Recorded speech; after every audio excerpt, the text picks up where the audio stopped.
দেখতে চায়। আমরা ঐক্যবদ্ধ ছিলেন পাশে, ঐক্যবদ্ধ ছিলেন পাশে। জিন্দাবাদ জিন্দাবাদ। আগামী শনিবারে প্রেস ক্লাবে সাম্বাস আন্দোলন জিন্দাবাদ জিন্দাবাদ।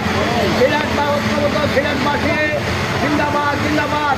ওসমানী মেডিকেল বিমানবন্দরে লুটপাট, ওসমানী হাসপাতালে লুটপাট, রেল স্টেশনে লুটপাট এবং এই সাদা পাথর কালা পাথরের লুটপাট এবং শাহজালাল মাজারের টাকা পয়সা লুটপাট, বাংলাদেশের প্রান্তে পাগলা মসজিদের লুটপাট চলবে না, চলবে না, চলতে দেওয়া যাবে না।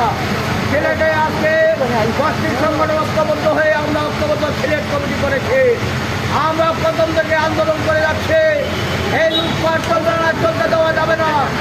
একটা ছাত্রনীতি মহল অনেক গতি পাবে, সব তথ্য দিচ্ছে বিশেষ সরকারকে স্ট্যান্ড দিয়ে তার কাপড় ছুড়ে দিতে পারিনি। এটা করে এই সিলেট মানুষের সাথে প্রতারণা করেছে। এই দেশে আর কোনো মানুষ আসবে না, তার সুনামগঞ্জের মধ্যে সব ফুট থাকবে, এটা হতে পারে না। সিলেট মাঠে এই ডিসিকে স্ট্যান্ড করে সিলেট মাঠের সাথে প্রতারণা করা হয়েছে।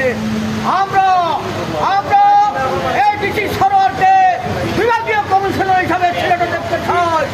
আর নতুবা আমরা মনে করব এই মন্ত্রীরা এই লুটপাটের সাথে সম্পৃক্ত। এই যদি ডিসি সরকারকে না হয় সিলেট পাশে বৃহত্তর আন্দোলন করে তুলবে।